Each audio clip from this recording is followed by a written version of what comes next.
ശബരിമല വനമേഖലയിൽ അജ്ഞാത സംഘം തമ്പടിച്ചിരിക്കുന്ന ഒരു പരാതി ഇപ്പോൾ ഉയരുകയാണ്.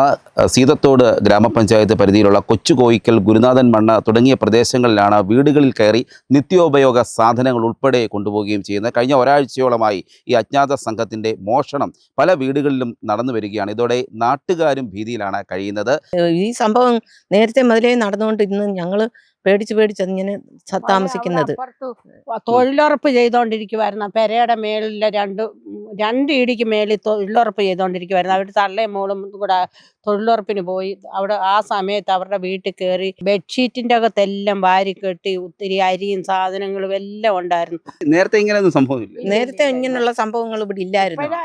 ആന ശല്യമുണ്ട്, ഇങ്ങനെ കള്ളന്മാരുടെ ശല്യമുണ്ട്. ഞങ്ങൾക്കാർക്കും ജീവിക്കാൻ വയ്യാത്ത ഊര് കൂട്ടി ഞങ്ങൾ ചിലപ്പോൾ ഇവിടെ ആരും ഇല്ലെങ്കിൽ 2-3 ദിവസം അടച്ചിട്ടേച്ചൊക്കെ പോകുമായിരുന്നു എങ്ങോട്ടെങ്കിലും. ഇപ്പൊ അതൊക്കെ ഒരു പേടിയാ. കതകും ഒക്കെ കുത്തി തുറന്നു തൊള്ളി പൊളിച്ചും ഒക്കെ ഇല്ലയോ കയറുന്നത്, ജനൽ കമ്പിയൊക്കെ. ഈ ഭക്ഷണം പാചകം ചെയ്യുന്ന സാധനം കൊണ്ടുപോകേണ്ടത് ഇവർ ഈ വനത്തിനുള്ളിലുണ്ടെന്ന് കരുതുന്നത്. പക്ഷേങ്കിൽ വീട്ടിൽ ആരും ഇല്ലെന്നുള്ള വിവരം ഇവരെ എങ്ങനെ അറിയുന്നെന്നാ ഞങ്ങൾക്ക്. വീട്ടില് പുറത്തോട്ട് എറിഞ്ഞ് ഇട്ടേക്കുന്ന ഈ സാധനം എടുത്തേച്ച് ജനൽ അറുത്ത് മുറിച്ച് ഇതിനകത്ത് കയറിയേച്ച് അടുക്കളയുടെ കതക് തുറന്ന് എന്നിട്ട് പാത്രം എടുത്ത് പുറകെ കളഞ്ഞേച്ചാ ഇരിക്കുന്നത്, എടുത്തോണ്ട് പോയേക്കുന്നത്. എങ്ങനെയാ കൊണ്ടുപോയെന്ന് ഞങ്ങൾക്ക് അറിയത്തില്ല.